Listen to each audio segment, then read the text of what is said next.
Haleluya. Ndabaramukije mu izina rya KRISTO, umwami n'umukiza wacu. Ngo ubuntu n'amahoro biva kuri data bibane namwe mwese abizera data.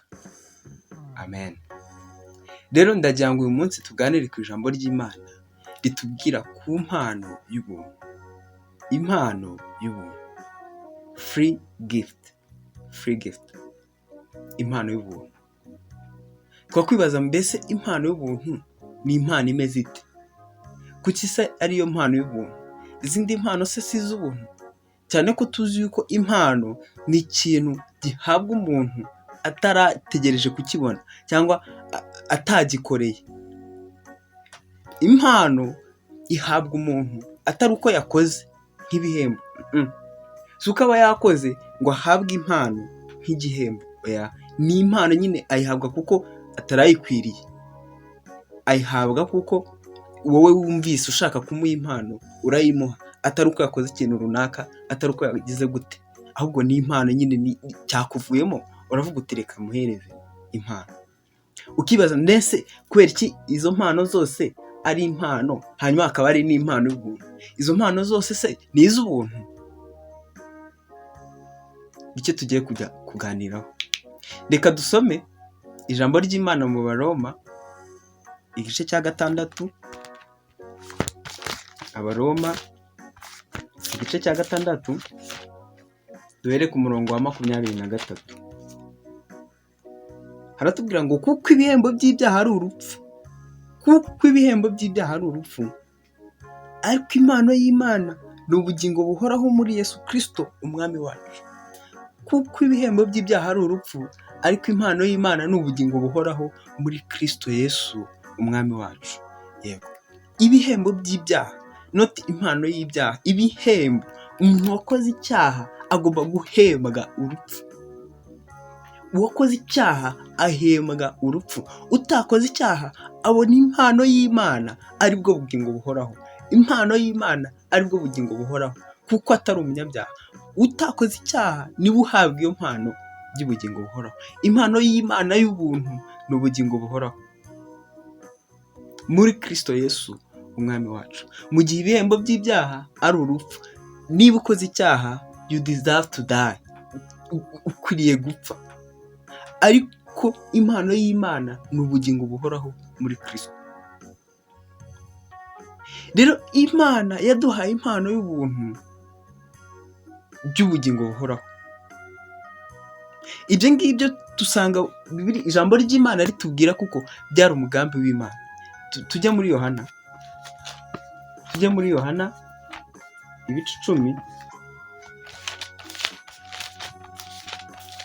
Yohana ibice 10 umurongo wa 17 kugeza kuri 12. Nuko aravuga ngo nuko Yesu arabwira ati ni ukuri ndababwira yuko ari njye rembo ry'intama. Abambanjirije bose bari abajura n'abanyazi, ariko intama ntizabumvise. Ni njye rembo, umuntu niyinjira muri njye azakizwa, azinjira asohoke, azabona urwuri. Umujura ntazanwa n'ikindi keretse kwiba, kwica, kurimbura. Ariko njyewe nazanywe no kugira ngo zibone ubugingo, ndetse ngo zibone bwinshi. Ni njye mwungeri mwiza apfira intama ze. Ariko uragirira ibihembo utari umwungeri bwite, kandi n'intama atarize, iyo abonye isega rije asiga intama agahunga, isega rikazifata rikazitatanya. Dusubire ku murongo wa 10. Haravuga ngo umujura ntazanwa n'ikindi keretse kwiba, kwica no kurimbura. Ariko njyewe nazanywe no kugira ngo zibone ubugingo. Plan of God, umugambi w'Imana. Kristo yazanywe no kugira ngo zibone ubugingo ndetse ngo zibone bwinshi. Intama ziwe ngo zibone ubugingo ndetse ngo zibone bwinshi. Ngo umugambi w'Imana. Ubugingo turimo kumva aha ngaha ni ya mpano y'ubuntu Imana yaduhaye. Twabonye kuko ibihembo by'ibyaha ari urupfu, impano y'Imana ikaba ubugingo buhoraho. None ngo Kristo yaje kugira ngo zibone ubugingo, intama ze ngo zibone ubugingo ndetse ngo zibone ubugingo bwinshi bw'iteka budapfa buhoraho. biratugaragariza rero ko impano y'Imana y'ubuntu byari umugambi wayo ubwo yoherezaga KRISTO ngo aze apfire intama ze hanyuma zibone ubugingo buhoraho. Rero ibi ngibi biragaragaza ko ni ikintu kibaho kugira ngo cyitwe cy'ubuntu, ni ikintu kibaho tutagikwiriye byonyine kubw'ubuntu bw'Imana ikaza kudukiza twebwe abakijijwe. Pawulo yaravuze mu Befeso ngo namwe yarabazuye mwebwe bari bapfuye. Bigaragara ko hari abantu bapfuye bakazuka. Mu by'ukuri umuntu iyo yapfuye nta kintu yumva, nta kintu akora, nta kintu avuga, byonyine kugira ngo azuke nuko ari n'ubuntu, kuko ntiyakwibwira ngo reka nze kuvuga ngo napfuye nzuke, kuko ntiyabyibwira. Ntushobora gutekereza kuko wapfuye warangije gupfa already. Ikikubwira ko wapfuye nuko wazutse. Dufate urugero, iyo usitaye ugiye nko kugwa, iyo usitaye uhita wumva ububabare, ugahita wumva ko usitaye, wari usitaye mu kanya gashize wari usitaye ariko ntacyo ubaye. Nyamara ujya gusitara nta kintu wumvaga, nta kintu wabonaga, nta kintu, wasitaye gusa bimaze kuba, icyo gikorwa kimaze kubaho wumva ko wasitaye. Iyo umuntu apfuye nta mirimo, nta migambi, niko Bibiliya ivuga. Ntushobora gutekereza ko wapfuye, no. Ikikubwira ko wari upfuye nuko wazutse. Rero ijambo ry'Imana ritubwira ko natwe yatuzuye abari bapfuye bazize ibyaha, abo ni abakijijwe. Abazutse ni abakijijwe, abatarakizwa baracyapfuye. Niyo mpamvu badashobora kumenya ko bapfuye. Bibiliya itubwira ko iby'Imana, iby'umugambi w'Imana, iby'ubuntu bw'Imana ni ubupfu kuri bo, ntibashobora kubyumva. Rero impamvu umuntu atarakwiriye ino mpano ni uko umuntu ni umunyabyaha, kandi ibyaha bye byamutandukanyije n'Imana, bituma atabasha kumenya urukundo n'umugambi Imana ifite. Icyo nicyo gituma umuntu adakwiriye, akwiriye bya bihembo by'ibyaha ari rwo rupfu. Ariko hari impano y'Imana, Imana yazaniye abantu b'abanyabyaha, twebwe abari bapfuye tuzize ibyaha. Imana izana iyo mpano instead yo kugira ngo twakire icyo gihano cyangwa ibyo bihembo by'ibyaha, ishyiraho impano. Nidushaka kuyakira, twizerere muri KRISTO, iraduha iyo mpano. Ijambo ry'Imana ritubwira gute mu Baroma 3:23? Yavuga kuko bose bakoze ibyaha ntibashyikira ubwiza bw'Imana. Bisobanuye ko twese turi abanyabyaha, nta muntu udeservinga iyo mpano, nta muntu ukwiriye guhabwa impano y'Imana y'ubuntu, aribwo bugingo buhoraho, kuko Imana idashobora kubana n'umuntu w'umunyabyaha. Ariko niba wumva warakiriye KRISTO, niba wumva ufite impano y'Imana y'ubuntu, niba wumva ufite assurance ko ufite ubugingo buhoraho, dufata akanya ushimira Imana kuko yakoze ibintu utari ukwiriye. Dufata akanya ushimira Imana kuko yagukoreye ibintu bitari ibyawe.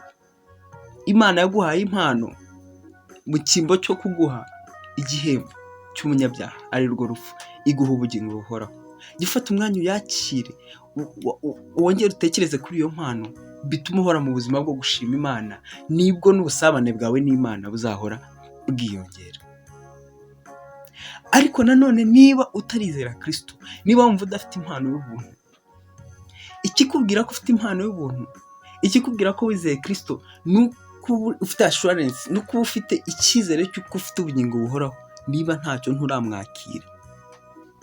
Ijambo ry'Imana ritubwira mu byahishuwe 3:20, aravuga ngo dore mpagaze ku rugi ndakomanga, umuntu niyumva ijwi ryanjye agakingura urugi, nzinjira iwe dusangire. Yego, uracyafite amahirwe. KRISTO ahagaze ku rugi arimo arakomanga. Ushobora gutekereza ko ari urugi rusanzwe, ariko umutima wawe ufite uburenganzira bwo kumukingurira, akinjira iwawe mugasangira, akinjira iwawe ukaba umwana we, akinjira iwawe ukaba intama ye, ukaba umwana w'Imana. Yohana 1:12 avuga ko abamwemeye bose bakizera izina rye yabaye ubushobozi bwo kuba abana b'Imana. Umwana w'Imana wenyine niwe uzajya mu ijuru. Utari umwana w'Imana afite ibihembo by'ibyaha, ari urwo rupfu. ariko umwana w'Imana afite impano y'ubuntu. Kugira ngo umwana w'Imana nuko wizera KRISTO, ufite kwizera KRISTO, nicyo kidukwiriye. Reka dusoreze muri Yohana 10, Yohana ibice 10 umurongo wa 27 na 28. Yego, haravuga ngo intama zanjye zumva ijwi ryanjye, nanjye ndazizi kandi zirankurikira. My sheep hear my voice and I know them and they follow me. Ndazizi zirankurikira. 28 nziha ubugingo buhoraho kandi ntizizarimbuka na hato iteka ryose. Nziha ubugingo buhoraho and I give into them eternal life and they shall never perish. Ntizizarimbuka na hato kandi iteka ryose, kandi ntawe uzazivuvunura mu kuboko kwanjye. Data wazimpaye aruta bose, ntawe ubasha kuzivunura mu kuboko kwa Data. Njyewe na Data turi umwe. Iyo wakiriye KRISTO, uba ufite assurance yuzuye ko ufite ubugingo buhoraho, uba wumva wizeye neza byuzuye ko ufite ubugingo buhoraho. Icyo ufite gukora ni iki? Wowe utarizera, mwizere. Wowe uwo mwizeye ukaba ushidikanya ko udafite ubugingo buhoraho, you have to believe. Ufite kubyizera, ukizera ko intama za KRISTO zumva ijwi rya KRISTO. Niba wumva ijwi rya KRISTO, uri intama ye, uri umwana w'Imana. Nta wagukura mu kiganza cya YESU. Yaravuze ngo ntawe uzazivuvunura mu kiganza cyanjye. Niyo yaba ahari, nta wazikura mu cya Data, kandi njyewe na Data turi umwe. Ibi biragaragaza sovereignty y'Imana, biragaragaza uburyo Imana ihambaye, ubuhangange bw'Imana, ko nta kibasha kugukura muri yo. Mwizere, urahabwa impano y'ubuntu buhoraho. Ndakwifuriza kwizera KRISTO kugira ngo uhabwe ubwo buntu. Ndakwifuriza kubaho mu buzima bwishimira Imana, mu buzima bubanye n'Imana neza, mu busabane n'Imana. Amen.